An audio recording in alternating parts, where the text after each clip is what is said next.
लोक सुमंगल संवाद में हम गांधी दर्शन की चर्चा कर रहे हैं। पूज्य बापू ने अपने जीवन के सत्याग्रहों में जो एकादश व्रत रखे थे उसकी एक एक करके चर्चा हम कर रहे हैं। सत्य, अहिंसा, ब्रह्मचर्य, आस्तेय की चर्चा हमने किया है। आज हम आचार, अस्वाद और अभय की चर्चा को थोड़ी करके अस्पृश्यता की चर्चा को आज हम बढ़ाने वाले हैं। बापू ने जो अपने 11 संकल्प रखे थे, व्रत रखे थे, उसमें से यह 4 ऐसे व्रत थे जिसको बापू ने अपने सामाजिक जीवन की तपस्या के कारण से उसको समाहित किया था, जिसमें उन्होंने शरीर श्रम के बारे में, सर्वपंथ समादर के बारे में जिसको सर्वधर्म समभाव कहते हैं, अस्पृश्यता के बारे में और स्वदेशी, यह 4 ऐसे बापू के व्रत और संकल्प थे जिनको उन्होंने सामाजिकता के आधार पर जीवन में यह अपने उतारना चाहिए, जिससे समाज में परिवर्तन आने वाला है, समाज में इसके कारण से सुख शांति समृद्धि आने वाली है। ऐसे 4 संकल्प उन्होंने सनातन संकल्पों से प्रेरणा लेकर के जोड़ा था।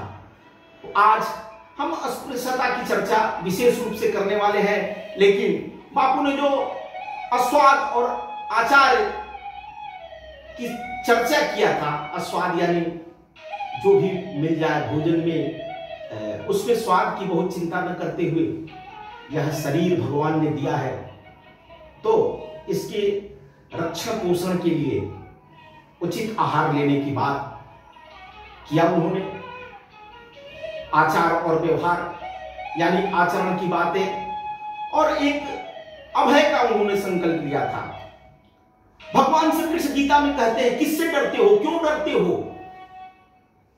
सदमार्ग पर चलने से अगर कोई डर गया तो वो समझो मर गया। अगर हम अपने जीवन में संकल्प लिए हैं कि हमको कुछ परिवर्तन करना है, सत्य के मार्ग पर चलना है, विभिन्न प्रकार की कठिनाइयां आएंगी, बाधाएं आएंगी, लेकिन उनसे डरना नहीं है। यह आत्मा अजर अमर अविनाशी है।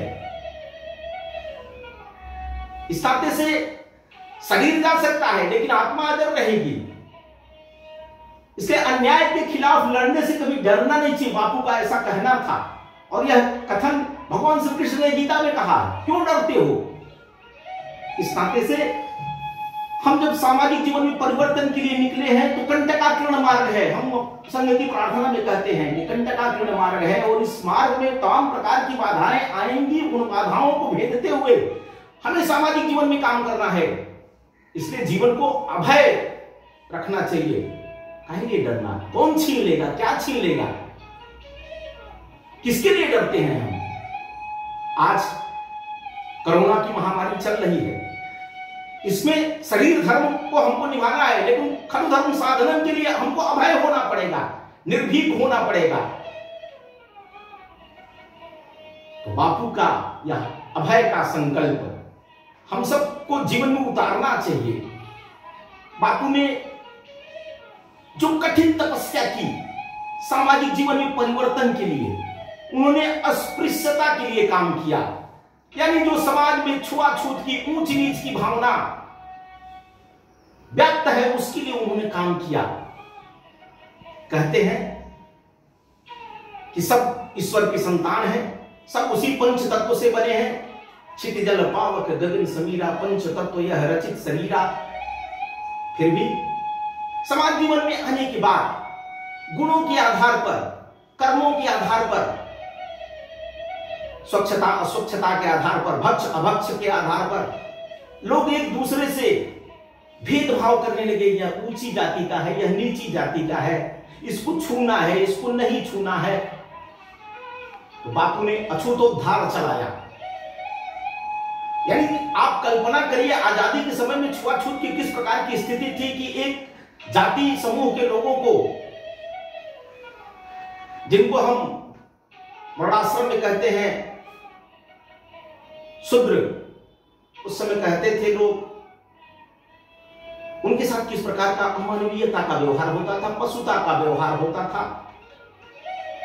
यानी आप सुन करके कल्पना करके आज भी भारतीय संविधान में आजादी के बाद संविधान की धारा 17 अनुच्छेद 17 में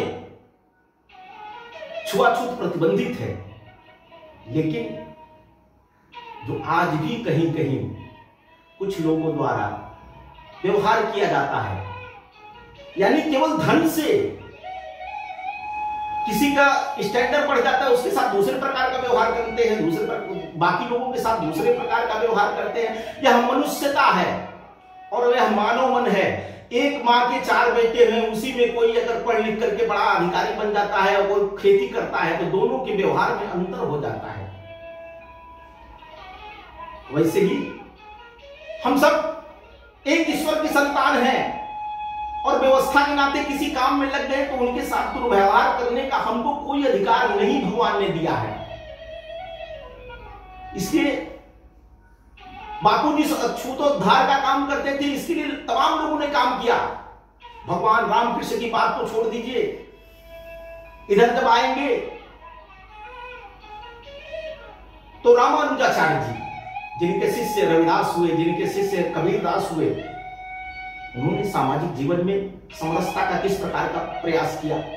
आधुनिक काल में अगर हम देखते हैं तो स्वामी दयानंद सरस्वती जी जिन्होंने आर्य समाज की स्थापना किया और सब समाज जीवन के जो दुर्गुण थे उसको निकालने के लिए उन्होंने प्रयास जो किए, उसमें एक उच्च नीच की भावना को समाप्त करने के लिए उन्होंने प्रयास किया।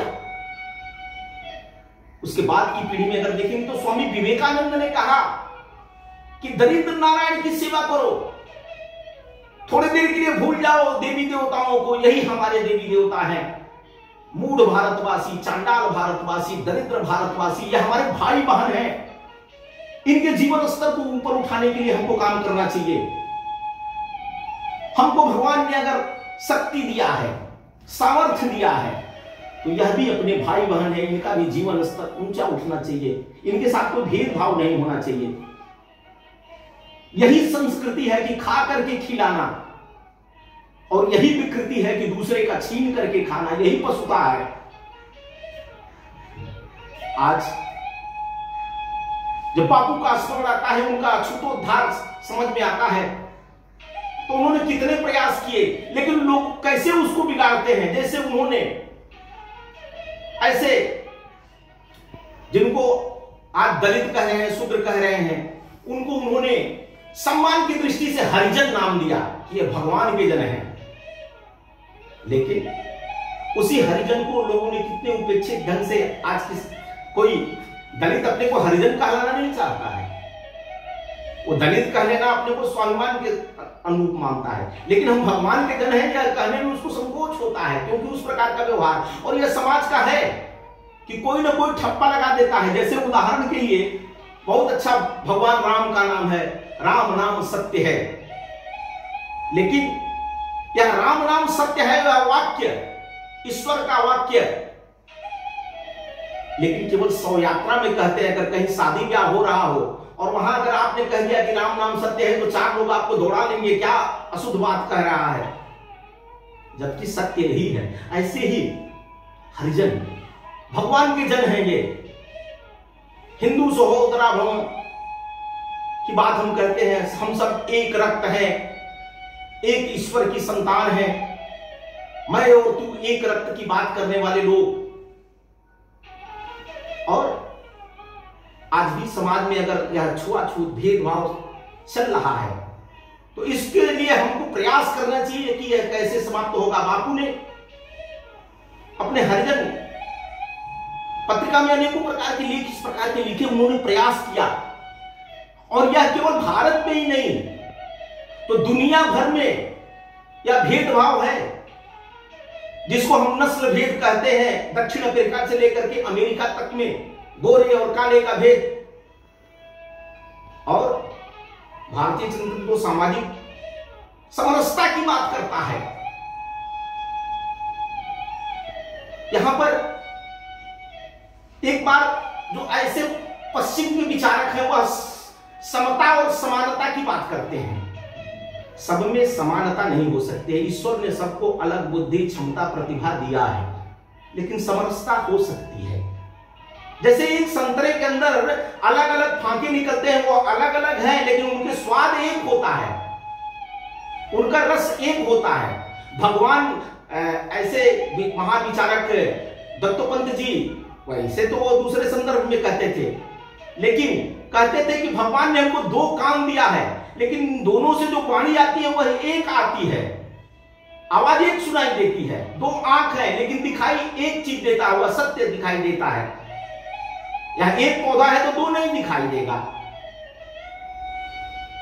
वैसे ही दोनों हाथ से ताली बजती है, वैसे ही समाज में भिन्न भिन्न प्रकार के जाति समुदाय के लोग हैं, यह सब एक है, मानवता के नाते एक है, और इनमें प्रेम होना चाहिए, करुणा होनी चाहिए, सहयोग होना चाहिए। और हमारे यहां तो केवल मनुष्य मात्र के लिए नहीं तो प्राणी मात्र के लिए भी कहा गया है कि प्राणियों में सद्भावना हो, विश्व का कल्याण हो, यह भारतीय सनातन संकल्प है,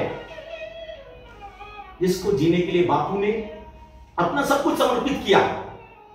और आज जब बापू की बातें हम करते हैं तो कहते हैं लोग कि बापू का दर्शन कोई दर्शन नहीं है। ठीक है, बापू ने भी कहा कि हमारा दर्शन नहीं है, यह सनातन दर्शन है, ऋषि मुनियों ने जो कहा है हम उसकी बात कर रहे हैं, लेकिन उन बातों में कितनी गहराई है।